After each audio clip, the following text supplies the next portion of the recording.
네, 시청해주셔서 감사합니다. 여러분의 금기쁨입니다. 자, 구독 한 번씩 부탁드리고 시작을 하겠습니다. 쉽고 편한 경제 지식, 여러분과 함께 금기쁨이 함께 띄우고 있습니다.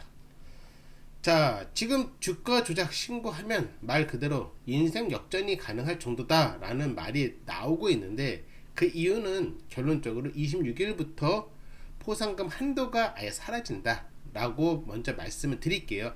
불과 얼마 안 남았습니다. 아주 흥미로운 제도가 우리들한테 쏙 들어와요.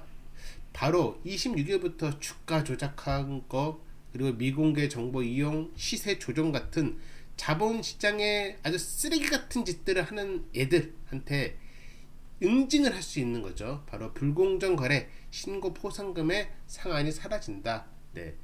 자, 기존에는 주가 조작 같은 불공정 거래를 신고를 해도 포상금이 최대 30억까지였어요. 회계 부정 신고는 최대 10억까지였고요. 근데 이번 개정으로 아예 상한을 아예 그냥 박살내 버리겠다라는 거예요. 네. 금융위원회 발표 기준으로 적발되고 환수된 부당 이익이나 과징금 규모에 따라 포상금이 최대 30%까지 지급될 수 있었습니다. 그러니까 앞으로 이런 계산이 가능해요. 어떤 주가 조작 세력이 막 부당 이익을 해가지고 쓰레기짓 해갖고 수천억 벌고, 그런데 그 돈이 적발됐어. 그리고 환수됐다면 신고자 포상금도 예전에서 30억에서 딱 막히는 것이 아니라 더 그 이상 이렇게 될 수 있다라는 거예요. 자, 근데 착각하면 안 되는 부분이 있어요. 뭐냐면 뭐 신고만 한다고 해서 무조건 수십억 수백억을 준다 이게 아니고, 정보의 신뢰도가 있어야 되고 구체적이어야 되고 사건 해결 기여도도 중요하죠. 그러니까 가스라이팅 시켜놓고서 돈 내라 이건 안 된다. 예, 이거는 착각하지 말자 이 부분이에요.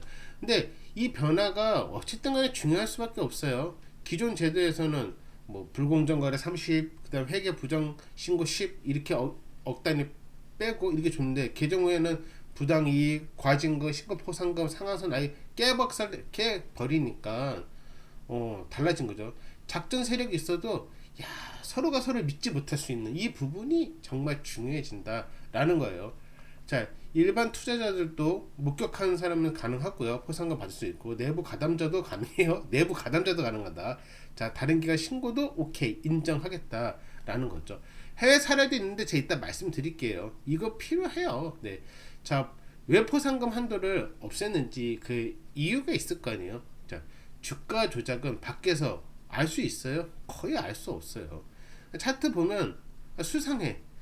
차트에도 이런 거 있잖아. 뭐 어떤 매물대 벽인데 막 4444 올려놓고 막 18 숫자로 18 그 말하는 겁니다.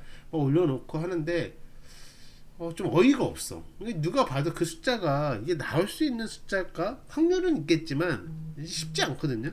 그런 걸 올릴 때 수상하다는 느낌을 애써 지울 수가 없죠. 자, 어떤 계좌로 4848 했는지, 어떤 방에서 작전 짜고 한 건지 외부 투자자가 어떻게 알아요? 근데 핵심 단서가 어디에 있어요? 외부에서 없고 안쪽에서 대부분 터지는 거죠. 같이 움직였던 사람, 주문 넣은 사람, 자금 흐름, 그러니까 이 내부적인 이것이 이제 어떻게 움직일 건지 아는 사람, 뭐 이렇게 저렇게 아는 사람 뭐 다 필요 없고 그냥 아는 사람을 정리할게. 시간 없으니까. 그렇게 해야 그 사람들 입을 열어야 사건이 빨리 풀리죠.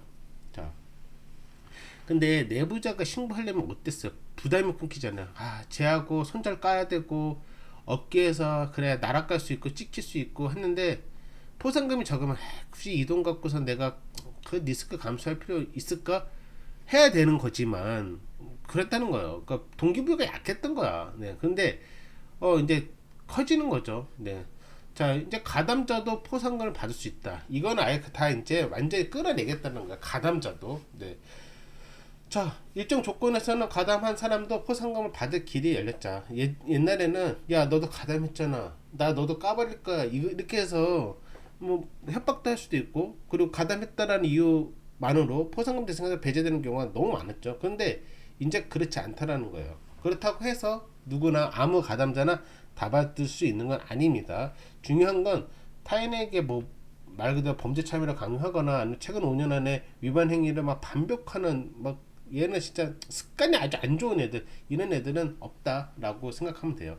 근데 주가 조작은 개인으로 안 움직여요. 팀으로 움직이죠. 그 팀으로 움직이기 때문에 이 가담자 부분은 내부의 신뢰를 아주 깨부수는 망치 역할을 할 수가 있다라는 거예요.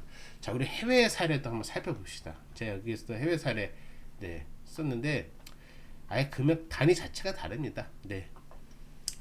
자, 뜬구름 잡는 이야기가 아니에요. 해외 사례인데, 자, 미국 증권위원회 2023년도에 한 신고자에게 2억 7,900만 달러. 이게 달러야, 달러. 네. 역사상 가장 큰 신고 포상금이었다라는 거예요. 네. 엄청나죠. 달러니까 2억도 뭐 제 기준에서는 잦은 금액이 아닌데 달러면 와 진짜 어마무시하다. 네. 제보자가 이미 진행 중이던 조사에 아주 결정적인 도움을 줬고, 그리고 미국과 해외 규제 기관의 관련 조치에도 큰 기여를 했기 때문에 이만한 포상금이 들어갑니다. 여기에서 보여주는 사례는 단순해요. 돈이 중요한 것보다 금융 문제는 밖에서 잡기 어려웠다. 내부자가 구체적인 자료 들고 야 나 이렇게 다 그냥 이렇게 딱 보여주니까 수사 속도가 어때요? 완전히 다르죠. 자, 긍정적인 부분은 분명히 있다. 긍정적인 면은 뭐 상당하죠. 자, 대부분 이 나쁜 쓰레기 같은 놈들 어떻게 해요? 먼저 사고 뜬 소문 퍼뜨리고 거래량 만든 다음에 뒤늦게 들은 우리 선량한 개미 투자자들 다 떠넘기고 그냥 털고 가버리잖아요. 아, 나쁜 놈들이야 아주. 그러니까 이런 놈들 잡아내야 됩니다. 자, 같이 움직이는 사람들 누가 먼저 신고할지 모르는, 아까 제가 말했잖아요. 내부적으로 흔들릴 수 있다. 신뢰할 수 있다. 계좌 빌려주는 사람도 있을 수도 있고, 주문 넣은 사람도 있을 수도 있고, 홍보방 운영하는 사람도 있고, 이런 쓰레기 잔당들이 서로가 서로를 의심하고 누가 어떻게 신고할지도 모른다. 이렇게 보면 돼요. 자, 그러면 이제 신고하면 인생 역전이 될까요? 꼭 그렇지만은 아니에요. 포상금은 의심의 신고만으로 되지 않는다. 구체적인 기여가 필요하다. 저 사람 수상해요. 이 종목 이상해요. 이런 막연한 제도로는 어려워요. 네, 할 일이 너무 많고 이걸로는 다 움직일 수가 없습니다. 자, 앞으로 주식시장에 생길 변화 아주 중요한 부분이죠. 첫 번째, 작전주 세력의 내부 균열 가능성이 커졌다. 이건 너무 크죠. 너무 박수칠 부분. 그리고 테마주 시장에 부담이 됐습니다. 테마주에 특히 이런 것도 많잖아요. 막 찌라시, 근거 없는 찌라시에 허위 과장된 거 막 이렇게 하잖아요. 네. 그리고 장기적으로 시장 신뢰에 아주 큰 도움이 되겠죠. 네. 이번 포인트로 뭐 신고해서 돈 많이 번다 이런 것보다도 이걸로 시장 자체가 건전해질 수 있다. 네. 라는 거를 한번 생각해 보시면 좋을 것 같습니다. 자, 지금까지 시청해 주셔서 감사합니다. 여러분의 금기쁨이었습니다. 감사합니다.